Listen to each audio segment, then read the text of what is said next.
Hello dear students, class 10 chapter electricity. तो last video में हमने जोल्स के हीटिंग इफेक्ट ऑफ करंट के बारे में पढ़ा और H is equal to I square RT के बारे में जाना। ओके, तो आज का जो टॉपिक रहेगा इसके बारे में हम बात करेंगे इलेक्ट्रिक पावर। इलेक्ट्रिक पावर क्या होती है? पावर वैसे हमने रेट ऑफ डूइंग वर्क जो पढ़ा होता है उसको पावर बोलते हैं। इस केस में क्या होगा? It is defined as the rate at which energy is lost, energy जो लॉस होती है या फिर कंज्यूम होती है उसको हम क्या बोलते हैं बेटा? Electric power. इलेक्ट्रिक पावर की यूनिट क्या होती है? वाट होती है। इलेक्ट्रिक पावर का फॉर्मूला क्या होगा? E/T। E का फॉर्मूला क्या था? E एक टाइप से एनर्जी थी, फॉर्मूला क्या था? VIT divide by T। T से T कैंसिल तो V इंटू आई क्या होगा? P का फॉर्मूला होगा। और भी इसके अदर फॉर्म भी फॉर्मूले में हो सकती है। अकॉर्डिंग टू ओम्स लॉ अगर बात करें तो V is equal to I into R। तो यहाँ पुट करेंगे तो P का फॉर्मूला क्या बनेगा? IR इंटू आई, मीन्स आप इसको I स्क्वायर इंटू R भी लिख सकते हैं। ठीक है, number 1। Number 2, number 3 P is equal to क्या है? V into I. तो I की बजाय आप V बाई आर इसको लिख सकते हैं, तो क्या होगा? V square by R. तो ये तीन फॉर्मूले होंगे जो आपको याद रखने हैं पावर के केस में। पावर की SI यूनिट क्या होगी? वाट। तो डिफाइन अगर करना हो, डिफाइन 1 वाट, तो कैसे आप उसको डिफाइन करेंगे? डिफाइन 1 वाट। क्वेश्चन ये है, define 1 watt. Power is said to be 1 watt if 1 joule work is done in 1 second. अगर 1 जूल वर्क होता है 1 सेकेंड के अंदर, 1 joule work in 1 second, then power is said to be 1 watt. तो उस case में जो पावर उसको क्या बोलेंगे? 1 वाट। ओके, तो इसकी जो अदर यूनिट है, जो कमर्शियल यूनिट है, इसके लिए हम यूज करेंगे कमर्शियल यूनिट बेटा हॉर्स पावर। और 1 हॉर्स पावर किसके इक्वल होगा? 746 वाट। 746 वाट। तो ये इम्पोर्टेंट है आपको जानना कि कमर्शियल यूनिट क्या होगी, सिंपल यूनिट क्या होगी। पावर के बारे में इतना जाना। अब जानते हैं calculation of electricity bill. Electricity जो बिल होता है उसकी कैलकुलेशन के लिए क्या फॉर्मूला होता है? तो देखिए syllabus, calculation of electricity bill. तो इसके न्यूमेरिकल बहुत इंपॉर्टेंट है। सबसे पहले बात करते हैं calculation of electricity bill. Calculation of electricity bill. तो देखिए सिलेबस, इलेक्ट्रिसिटी बिल की कैलकुलेशन कैसे होती है? सबसे पहले तो जो इलेक्ट्रिसिटी बिल है उसको मेजर किया था किलोवाट आवर। अब किलोवाट आवर है, किलोवाट है, इन दोनों में डिफरेंस समझे पहले। किलोवाट क्या बेटा? ये यूनिट है पावर की। किलोवाट आवर जो यूनिट है ये यूनिट है एनर्जी की। ठीक है, किलोवाट आवर में हम इसको मेजर करेंगे। क्या क्या होगा? नंबर ऑफ अप्लायंस, जितने काम करें, बल्ब है, फैन है, मोटर है, कुछ भी जो काम कर रहे हैं, ठीक है, इनटू पावर। ठीक है, जो अप्लायंस काम करें उनकी पावर किसके अंदर? वाट के अंदर। Into time. टाइम किसके अंदर? आवर के अंदर। कितने घंटे वो काम करें, आवर के अंदर, नोट मिनट और सेकंड। ठीक है, तो ये जो हमारे पास यहाँ फॉर्मूला रहेगा नंबर ऑफ अप्लायंस, और जो किसके अंदर होती है? किलो वाट आवर के अंदर होती है। तो इसका जो आंसर रहेगा kilo into watt into hour. तो यहाँ से इसको किससे डिवाइड करना है आपको? सिंपल 1000 से आपको इसको डिवाइड करना। तो आपके पास किसकी कैलकुलेशन आ जाएगी? इलेक्ट्रिसिटी बिल की कैलकुलेशन यहाँ से आप निकाल सकते हैं। ठीक है, कैसे निकालेंगे उसके अभी न्यूमेरिकल करेंगे, जिससे और ज़्यादा आपको क्लियर होगा। नंबर 2, जो हीटिंग इफेक्ट ऑफ करंट है उसका हम यूज करते हैं बेटा किसके अंदर? जो इलेक्ट्रिक आयरन है इसके अंदर हम यूज करते हैं। और किस के अंदर हम इसका यूज करते हैं? हीट इफेक्ट जो है, हीटर है, इलेक्ट्रिक हीटर है, तो इनके अंदर जो है हम इसका यूज करते हैं। किसका यूज करते हैं? हीटिंग इफेक्ट ऑफ करंट का। क्यों यूज करते हैं heating effect of current? Heating effect of current का यूज करते हैं और इसके अंदर जो इनसाइड हम यूज करते हैं, ऐसा मटेरियल यूज करते हैं जिसको हम बोलते हैं कॉन्स्टेंट, या फिर उसको बोलते हैं हम कि टंगस्टन का यूज करते हैं।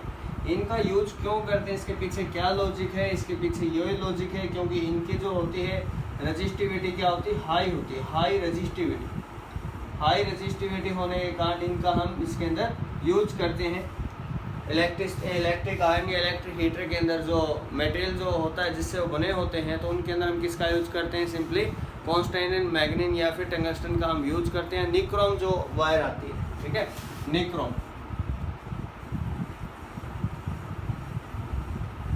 ओके, एक और चीज आती है फ्यूज। क्या होता है फ्यूज? फ्यूज जो होता है इलेक्ट्रिक सर्किट के अंदर यूज किया जाता है। किस लिए यूज किया जाता है? इसलिए यूज किया जाता है to protect the appliance from strong current से बचाने के लिए हम क्या करते हैं? एक फ्यूज का यूज करते हैं। फ्यूज जनरली क्या होता है? अलॉय होता है। किस का बना होता है? लेड और टीन का बना होता है। कितना परसेंटेज होता है? 37% और 63%। इन दोनों का एडअप करते हैं। ओके, इसके अंदर होता है क्या है? जो मेल्टिंग पॉइंट होता है इसका लो होता है, low melting point. Low melting point होने से क्या होगा? थोड़ा सा स्ट्रॉन्ग करंट अगर एक्सीड किया उस लिमिट से, तो उसके बाद क्या हो जाएगा बेटा? ये ब्लो हो जाएगा, मीन्स मेल्ट हो जाएगा। मेन सर्किट जो है आगे नहीं जा पाएगा, ओपन हो जाएगा। तो हम स्ट्रॉन्ग करंट से बचा लेते हैं अपने अप्लायंस को, जो घरों में या फैक्ट्री कंपनीज में जहाँ काम कर रहे हैं, ठीक है। तो ये होता है बेटा इलेक्ट्रिक फ्यूज के बारे में पढ़ा। उसके बाद जो इलेक्ट्रिक कोई भी अप्लायंस होता है उसके ऊपर रेटिंग लिखी होती है, या तो पावर में होती है या फिर वोल्टेज में। वोल्टेज जो इंडिया के अंदर 220 to 230 वोल्ट की पावर रेटिंग हम यूज करते हैं। जबकि ऑस्ट्रेलिया है, कनाडा है, वहाँ पर क्या होता है? 110 वोल्ट की पावर रेटिंग, 110 वोल्ट की वोल्टेज रेटिंग हम यूज करते हैं। यहाँ जो फ्रीक्वेंसी होती है 50 हर्ट्ज AC, और वहाँ जो होती है वो 60 हर्ट्ज AC का यूज करते हैं। ओके, ये कुछ रिजल्ट थे। अब हम कुछ न्यूमेरिकल समझेंगे इनके बारे में, जो हेल्पफुल रहेंगे और समझ में आएंगे किस टाइप से हम इलेक्ट्रिसिटी बिल कैलकुलेट करते हैं।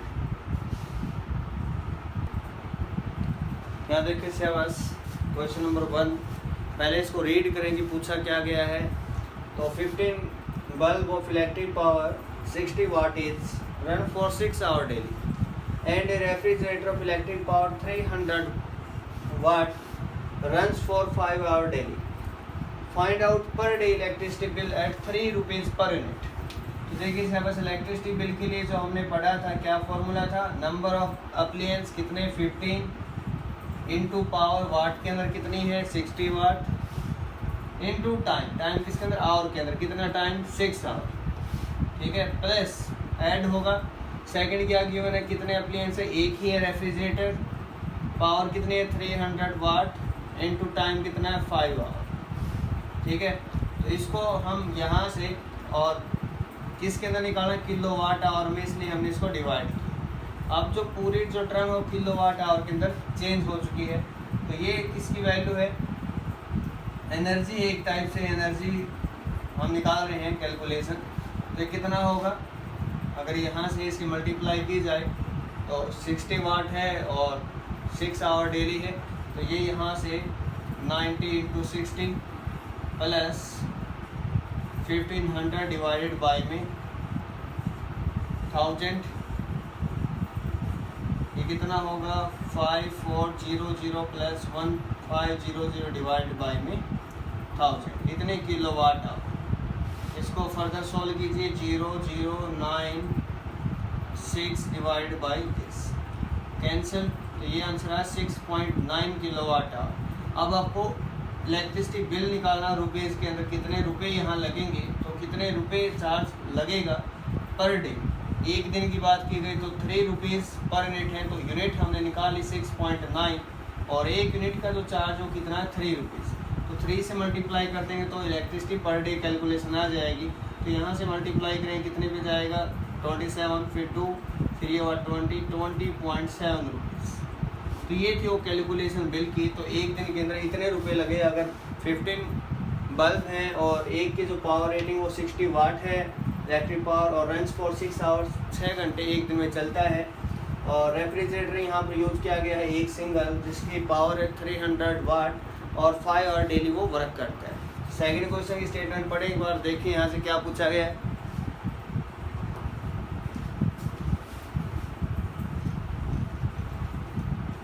स्टेटमेंट रीड कर ली होगी आपने। देखिए syllabus 2 lamps, one rated 100 watt and 220 volt at 220 volt and other 60 watt at 220 volt are connected in parallel to a 220 volt supply. What is the current drawn from supply? Means ऐसी कुछ situation है, अगर आप इसको समझे diagram के according, तो 2 lamp है, लैंप 1 लैंप 2 पैरेलली कनेक्ट है किसके साथ, कितने सोर्स के साथ, ये कोई सप्लाई है, ठीक है, 220 volt AC DC what ever may be, positive negative.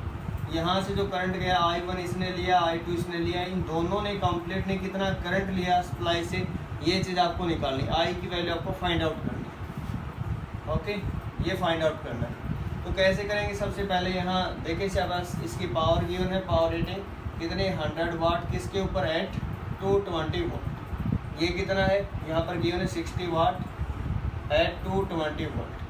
Okay, तो मुझे बताएं शाबाश पावर का फॉर्मूला क्या हम जानते हैं क्या, we know that power is equal to V into I. तो फर्स्ट केस में देखिए शाबाश I is equal to P by V, P कितना है पावर 100 डिवाइड बाई में 220। ओके, इतने एम्पियर एज इट इज इतना लिख दें। आगे आप सोल्व करना चाहते हो तो 5 से लो सोल्व कर दिया, 5 बाई 11 एम्पियर। I1 था, I2 क्या होगा इसमें से, तो पावर डिवाइड बाई वोल्ट, तो P कितना है 60 220, 0 से 0 कैंसिल, 2 से 3 पे 2 पे 11, तो ये हुआ 3 बाई 11 एम्पियर। नेट करंट क्या होगा दोनों का सम, क्योंकि सीरीज में करंट सेम होता है, पैरेलल में सेम नहीं होता, उन दोनों को हम ऐड करेंगे तो 5 बाई 11 प्लस 3 बाई 11 कितना होगा 8 बाई 11 एम्पियर। तो वो करंट जो है दैट इज़ 8 बाई 11 एम्पियर। यहाँ से जो रिजल्ट आया वो क्या 8 बाई 11 एम्पियर। तो इस टाइप से हम कोई भी न्यूमेरिकल सॉल्व कर सकते हैं। देखिए शाबाश, ये क्वेश्चन जो है इसके अंदर क्या पूछा गया है, क्या हमें फाइंड आउट करना है, इसके बारे में बात करेंगे। तो a bulb is rated 220 volt and 40 watt, power given है, calculate number 1 the current flowing through it, number 2 the resistance of the filament, number 3 energy consume when by it when kept switched on for 5 hours। तो 5 जो 5 our है 5 घंटे के दौरान उसके अंदर कितनी एनर्जी कंज्यूम होगी, तो ये पूछा गया है। तो देखिए सबसे पहला करंट पूछा गया है इस क्वेश्चन के अंदर। इसका अगर सॉल्यूशन के बारे में बात करें, सबसे पहले जो फॉर्मूला आप लोगों को याद रखना है, we know that power is equal to V into I. Okay, उम्मीद करता हूँ आप ये फॉर्मूला याद रखेंगे। तो आई इज इक्वल टू क्या होगा, यहीं से हम बात करते हैं, I is equal to P by V. Power कितनी है 220, सॉरी पावर कितनी, पावर वाट के अंदर कितनी है 40 वाट डिवाइड बाई में 220, 0 से 0 कैंसिल, 2 बाई 11। ठीक है, इसको जब सोल्व किया जाएगा, आप इसको सोल्व करके देखेंगे 0.182 एम्पियर, ये आप इसको लिख सकते हैं 182 मिली एम्पियर। मिली मीन्स 10⁻³ तो ये आपके पास आंसर रहेगा करंट के रिगार्डिंग। जो फर्स्ट जो पार्ट था वो आपका फिनिश हो। सेकंड पार्ट की हम बात कर रहे हैं, रेजिस्टेंस ऑफ द फिलामेंट। तो रेजिस्टेंस क्या होगा, V पता है, P पता है, तो फॉर्मूला क्या होता है, P is equal to V into I, और बताओ शाबाश I² इंटू आर या फिर V² बाई आर। तो कौन सा फॉर्मूला इसके लिए ठीक रहेगा, आपको किसका पता है, V का पता है, R का V का पता है और P का पता है, R निकालना, तो ये फॉर्मूला ठीक रहेगा। तो यहाँ से देखें, लिखिए P is equal to V² by R. P कितने पावर 40 वाट, V कितना है, V है sir 220 into 220 divided by R. तो आर की वैल्यू क्या है कि यहाँ से जब इसको सॉल्व करेंगे, R is equal to 220 into 220 divide by 40, 0 से 0, 2 से कितने पे गया 11 पे, 2 से कितने पे गया 11। ओके, तो इस टाइप से आप इसकी वैल्यू फाइंड आउट करेंगे तो आपके पास जो रिजल्ट आएगा यहाँ से वो कितना आएगा 1210। ठीक है, तो ये इसका आंसर रहेगा। जो रेजिस्टेंस होगा इतने ओम। नंबर 3 पार्ट पर आ जाए शाबाश। नंबर 3 पूछा है एनर्जी कितने कंज्यूम हो। When kept switch on for 5 hour. तो आपको पावर पता है, ठीक है, और वी पता है, एनर्जी आपको निकालनी। तो एनर्जी का फॉर्मूला, कंज्यूम का जो फॉर्मूला होगा पावर का, तो क्या होगा, power is equal to E by T, ठीक है। हमें एनर्जी कंज्यूम निकालनी, तो energy is equal to power into T. P कितना है 40 इंटू टी कितना टाइम 5 आवर, तो 1 आवर कितना 60 इंटू 60, तो जूल के अंदर हमने कन्वर्ट कर दिया। तो यहाँ से आप इसके मल्टीप्लाई करेंगे, तो ये हुआ बेटा 200, ये हुआ 3600। तो ये कंप्लीट हुआ आपके पास रिजल्ट दिस, ठीक है। ये जो है 3 जो है इसको हम किलो में लिख सकते हैं, तो 720 किलो जूल, ये इसका आंसर है। ओके, तो आपको ध्यान क्या रखना बेटा, पावर के जो फॉर्मूले हमने किए हैं तीनों, उनका आपको ध्यान रखना पड़ेगा कि सर किस टाइप से हो सकता है। अगर आपको फॉर्मूला लर्न हो गया तो कोई दुनिया की ताकत नहीं रोक सकती आपको न्यूमेरिकल करने से। एक तो calculation of electricity bill, number 2 इस टाइप के जो न्यूमेरिकल होंगे वो बहुत ही ईजी होंगे, बस कंसेप्ट थोड़ा सा माइंड आपको घुमाने की ज़रूरत पड़ेगी वहाँ पर, तब सभी न्यूमेरिकल हो जाएंगे। ठीक है, क्या पूछा गया सबसे पहले ये देखें, गिवन क्या सबसे पहले ये लिखें, क्या सर हम उसका फॉर्मूला जानते हैं। अब तक जितने फॉर्मूले हुए पहले कॉपी का जो पेज है फ्रंट, जो उसके ऊपर आप नोट कर लें, ताकि आपको कोई भी न्यूमेरिकल सोल्व करें कोई प्रॉब्लम ना आए। ठीक है, वो टिप्स पे हो जाए आपके कि सर ये न्यूमेरिकल है, इसका फॉर्मूला ये लगेगा, तभी वो न्यूमेरिकल हो सकता है। Okay, thanks for watching.